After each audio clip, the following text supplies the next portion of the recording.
అలా బయలుదేరి అలిపిరి మెట్టు దగ్గరికి అయితే వచ్చేసినాము. కొండ మీదకి వెళ్ళాలి అంటే అంత ఈజీ కాదు. ఆ స్వామివారి పిలుపు ఖచ్చితంగా ఉండాల్సిందే.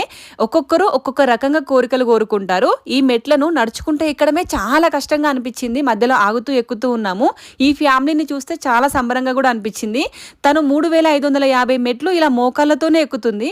వాళ్ళ పెద్ద పాపనేమో కుంకుమ, వాళ్ళ చిన్న పాపనేమో పసుపు మెట్టు మెట్టుకు బొట్టు పెట్టుకుంటూ ఎక్కుతున్నారనమాట.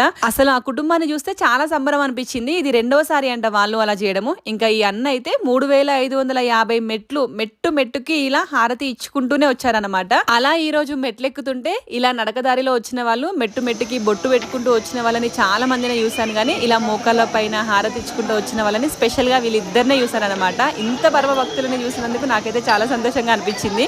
నార్మల్ గా నడిచినందుకే ఒక 50 కానీ 100 మెట్లు ఎక్కగానే మొసొస్తుందన్నమాట. పిల్లలు కూడా చాలా అలసిపోయారు. ఎంత అలసిపోయినా కూడా ఆ గోవిందుడు మన చేయి పట్టుకుని నడిపించినట్టే అనిపిస్తుంది.